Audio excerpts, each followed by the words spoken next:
Welcome everybody, this is Tim Watrous, President of Digital Advisors. And this is Kevin Gordon, President of Capital Advisors Group. We'd like to welcome you to our K-12 Politics and Tech video series. Our objective is to give you the absolute latest of what's going on in Sacramento that affects public school districts, obviously, and as well as all the technology stuff that's going on that's so vital to delivering for kids these days. And remember, if you find these videos useful, please take a moment to subscribe to the channel and share out over social media. You're our marketing team. We appreciate your support, and let's go ahead and get started. All right, welcome everybody. Tim Watrous, President of Digital Advisors, back with another episode of K-12 Politics and Tech. As always, co-host of the show, Kevin Gordon, President of Capital Advisors, is here. Kevin, glad to have you. Yep, good to be back again. And we have a very special guest joining us this week, Superintendent of Needles Unified School District, Mary McNeil. Dr. Mary McNeil, so glad you're here with us this week. Thank you, Tim. Happy to be here.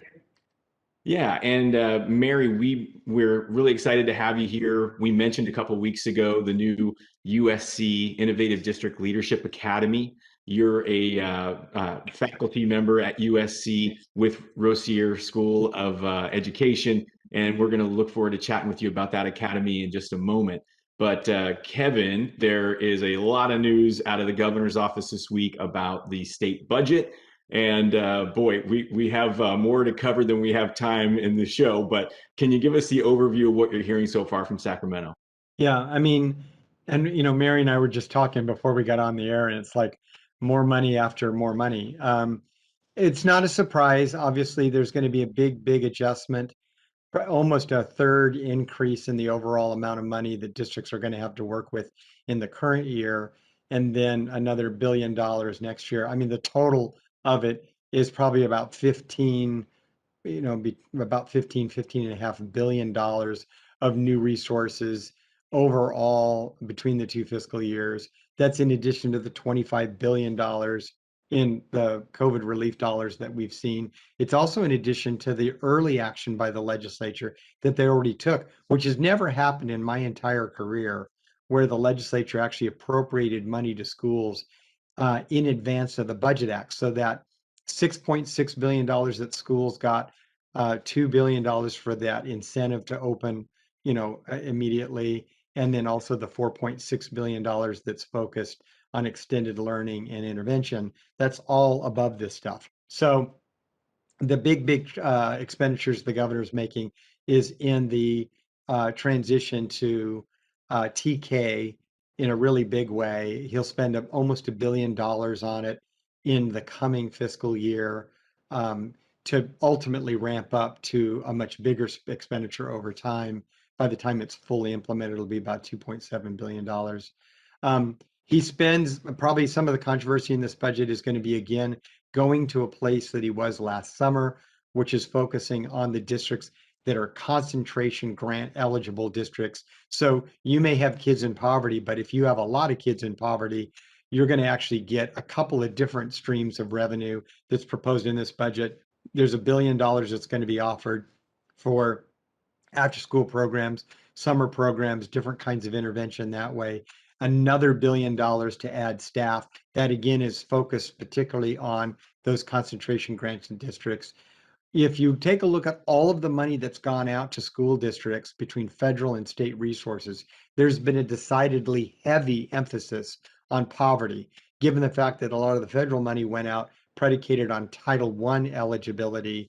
And then you have, obviously, what the governor's proposing now, there is going to be a lot of conversation in the Capitol building about the districts who disproportionately don't have those, the numbers of kids in poverty, but they have a lot of needs. And the idea of really having it be that out of whack that we're getting billions and billions of dollars to the districts that have a disproportionate number of poor kids. But what about all districts? Do all districts deserve at least some leveling of the money that's going out the door? I think there's going to be conversations about that for sure. So anyways, lots of things in this budget. We're going to cover a lot of it in the budget workshops in detail, but the bits and pieces that are coming out now are really encouraging. Some of the things that we wanted to talk about would be regarding the COLA, which is a super COLA of 5.1%, That's bigger than I think anybody would have anticipated. It clearly, the administration is listening to us. We want to try to get more money into the local control funding formula beyond, what we have typically seen for COLA in the past. It's the only way we're going to actually get the base of LCFF up higher is if we're putting a COLA on there that exceeds the implicit price deflator. There are other issues, including action relative to the deferrals that we've seen. The governor pays off most of them. He had a balance of $3.7 billion in January. We thought he should pay the whole thing off. He leaves a balance of $2.6 billion is still in there. There's a big chunk of money that he's going to dedicate to the teacher pipeline. School reopening funding gets another shot, $2 billion for assistance in the fall. So there is a lot of money in this budget. There's going to be a lot to talk about and a lot of detail. Well, thanks, Kevin. And I'll just say we keep getting better and better news as we get closer to these announcements, and that's encouraging. But boy, it's tricky to navigate all this. And I'll just say again, everybody, if you haven't signed up for the budget workshops, Kevin's alluded to it several times. You're going to get a big deep dive from the Capital Advisors team on those. There'll be links to sign up to that, and make sure you take that to heart. I guess one thing, actually, Mary, if you don't mind, let me ask you as a superintendent, when you're hearing this news, you've got a lot on your plate right now.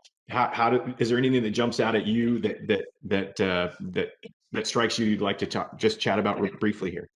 Well, I think it's exciting that finally I feel like we've been listened to as practitioners in terms of our needs to serve students in California.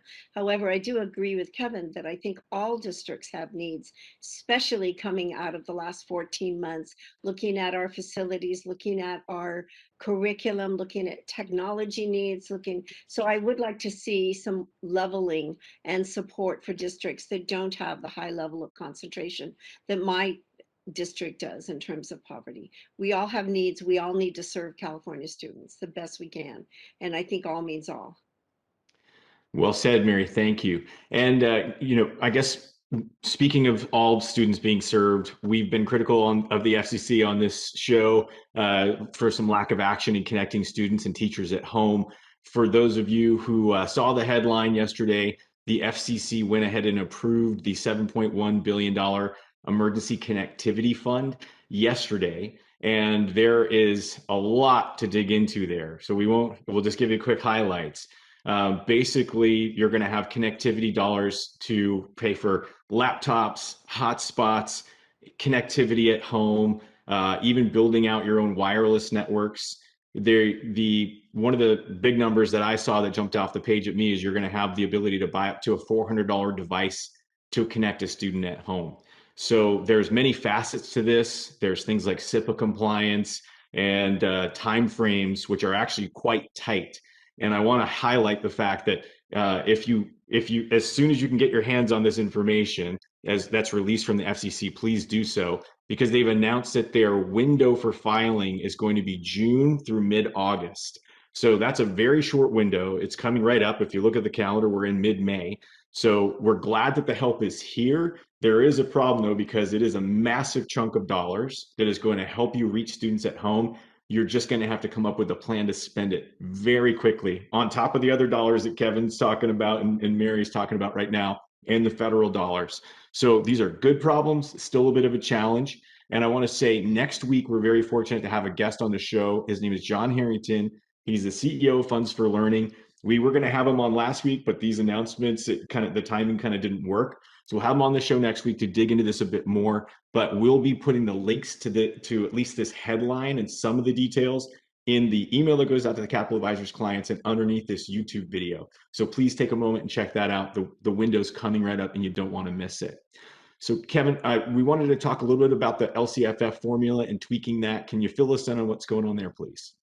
Yeah, I mean, it goes back to what we talked about a little bit earlier. And so there will be a major debate in the Capitol, we expect. One of the things that Assemblymember Al Marzucci pointed out last summer is he said, look, one of the things that LCFF recognizes is that there's poverty all over the state of California. And in fact, if you take a look at overall poverty numbers, we have bigger poverty numbers per capita in California than any other state in the country, which, in the richest state and the richest nation on earth, it's pretty amazing the level of poverty that we have in California. Of course, the wealth is obviously has a strata distribution to it where people that are very, very wealthy are doing quite well, but we've had profound impacts of COVID, and we've been able to see the economic impacts at the lower end of the economic spectrum. And these budget numbers belie that. I mean, we have an incredible budget, but the reason why we've got an incredible budget is because the dollars that flow into state government, it's a very progressive tax system. So you guys have heard us talk about this before, that it masks the depth of challenge that people that are in our more disadvantaged communities are having. That said, when the governor ended up putting a proposal very similar to this last year that was focused on concentration grant, one of the things that were legislators and others quickly reminded him was that you've got a lot of districts that have high levels of poverty up to 50%, but if you don't hit that 55% mark, you're not in concentration territory, if you will. So, one of the comments I made last year was, apparently the governor loves some poor kids more than others, is that it was ignoring the vast number of poor kids that are in districts that get supplemental grant money. And the administration ultimately ended up, along with the legislature, changing the proposal last year to make sure that it was indeed more balanced. So as Mary was pointing out, and Mary, that's a big thing for you to say, given the fact that Needles is a really big winner with a very big unduplicated count.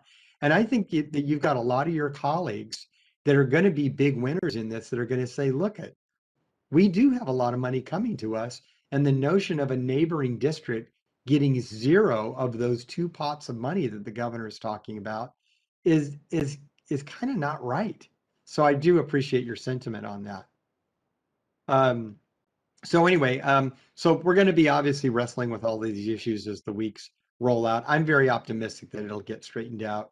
But there are going to be other things to look at real closely in this budget. One of them is going to be in the mental health area. The governor, to his credit, is making major investments into student mental health and not not tacking that on to the education tab. There's a lot of money on the non-Prop 98 side that he's investing in this issue as a high priority for the governor, and a number of other issues that go across the different parts of the budget that will have implications for our kids. So there's much more to see in that area, but the implications for a conversation about LCFF and how it was originally written and what its intention was is going to get a healthy exercise in the next number of weeks.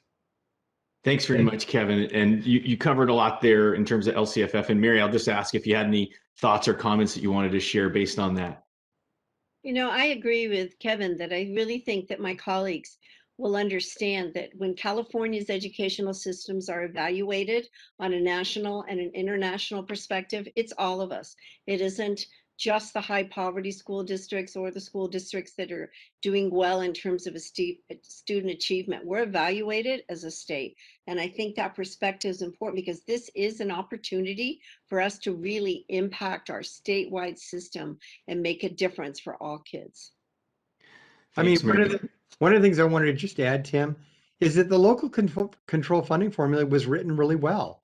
Every dollar that gets pumped into LCFF already has a distribution that tilts towards kids in poverty. And most school superintendents and the education community in California have come to embrace that as being fair.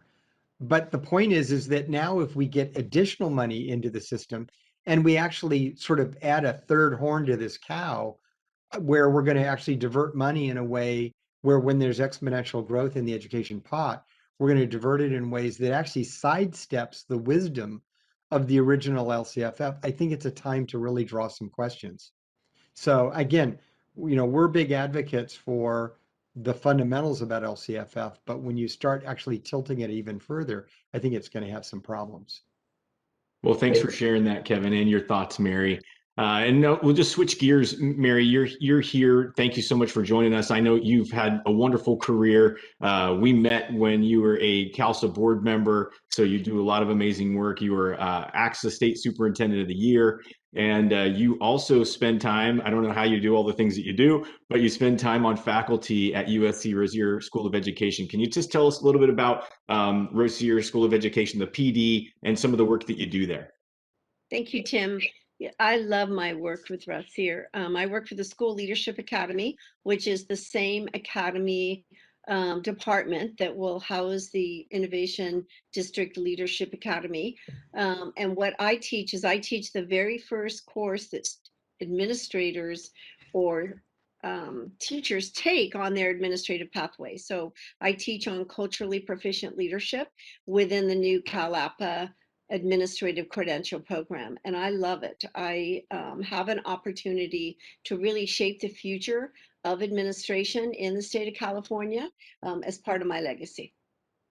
Wonderful. Thanks for sharing that, and thanks for that great work that you do. So, just to fill everybody in, way back in 2015, we started an initiative to teach non-technical leaders about innovation and tech to work together as teams to solve real problems in their districts.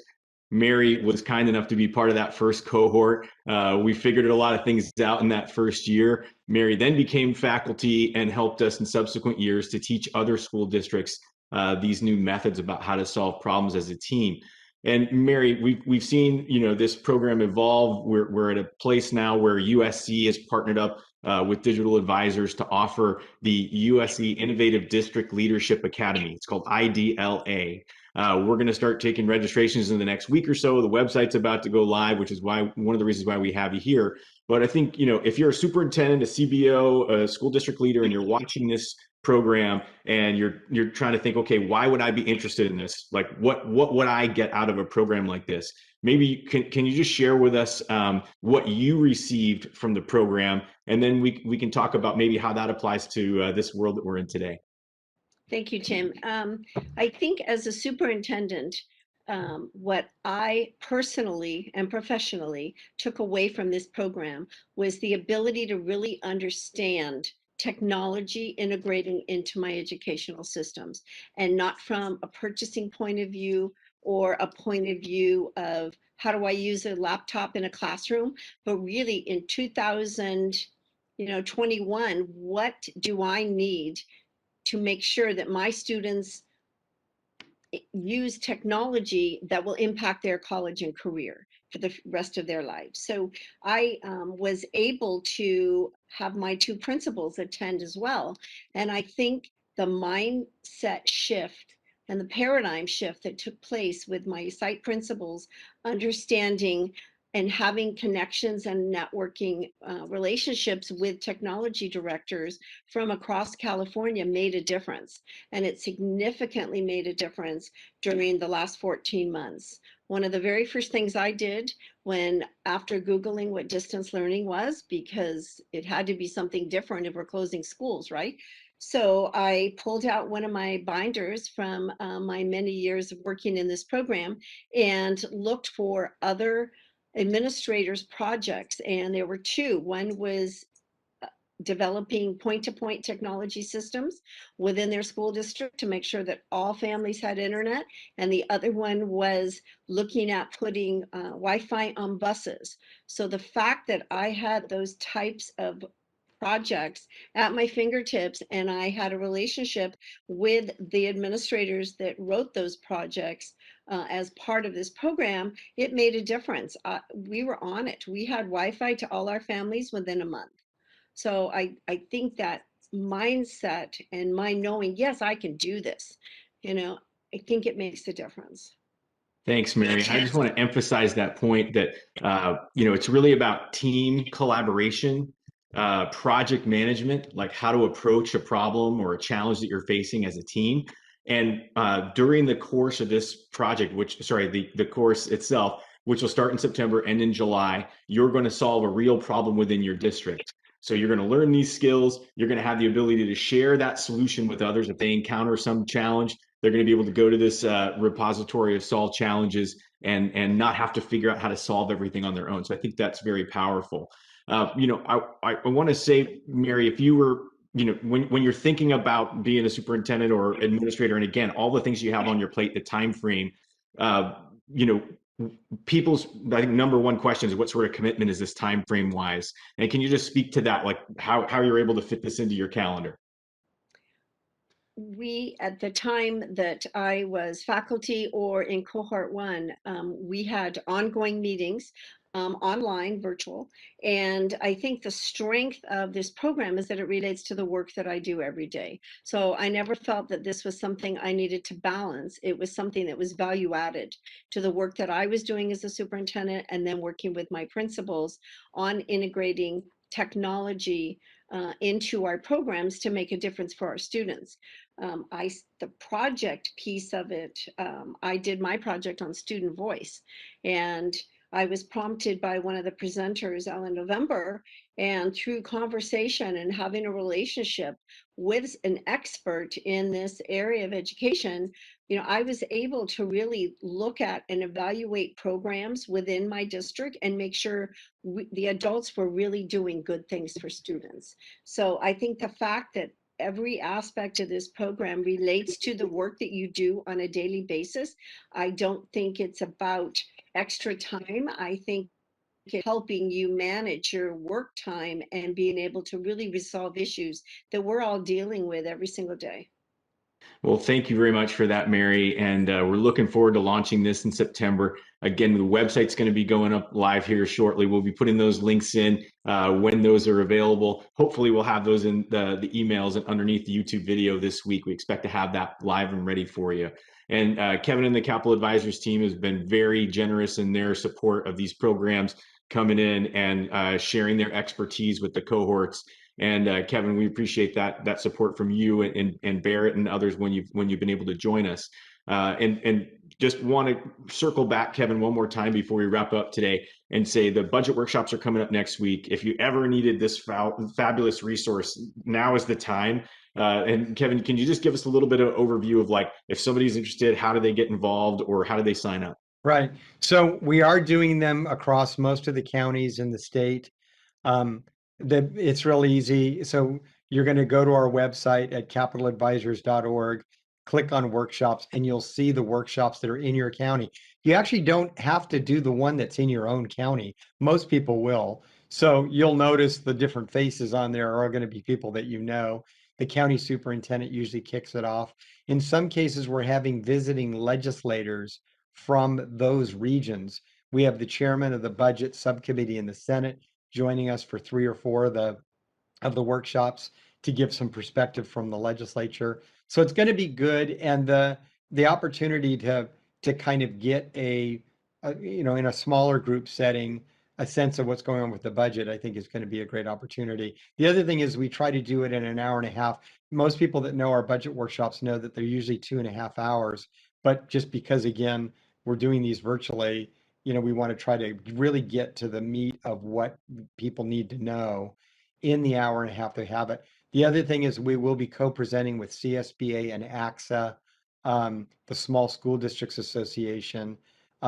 They're all part of the collaborative that help put the content together. So they start on the 24th. So you're going to get some summaries that are sent out, but our workshops give a lot about the political backdrop and some of the nuances of the negotiation, because just because the governor comes out in favor of it doesn't mean it's going to happen. And we can fill in the blanks on what we think actually will occur versus the stuff that probably won't make it. Well, thank you very much, Kevin. And again, I'll just encourage everyone, take a moment, put this on your calendar. And if you haven't yet, please share the links to that with your colleagues. Anyone can attend, including your board members, your fellow leaders, any interested parties. So please share that out. And I want to say, Mary, I know you have so much going on. I really value your efforts and energy and your generosity with your time to be here today with us to share your story. So thank you so much for being here. Any final thoughts you want to say before we wrap up? No, I want to thank you for this opportunity, and I just want to really encourage my colleagues to attend, to send your administrators to IDLA, because I think it makes a difference. It helps us, especially right now when technology is on the forefront of everything we've done in the last 14 months. And I think we have to understand how it fits in to our goals for college and career and our students having safe and prosperous lives. Thank you for this opportunity. Thank you, Mary. Thanks everybody for watching this week. We'll look forward to seeing you next week where we'll have John Harrington giving us some more information about that E-rate news. And please stay safe, and we'll see you next week. Thank you. Thanks. So thanks again for joining us for another week of this broadcast. And I just want to take a moment to remind you, if you haven't already, please subscribe to our channel and share this out over social media. Again, you're our marketing team. I'll also finish by saying, if you have some questions, please send them our way. We'd be happy to address them on a future broadcast. So with that, thanks everybody, and we'll talk soon.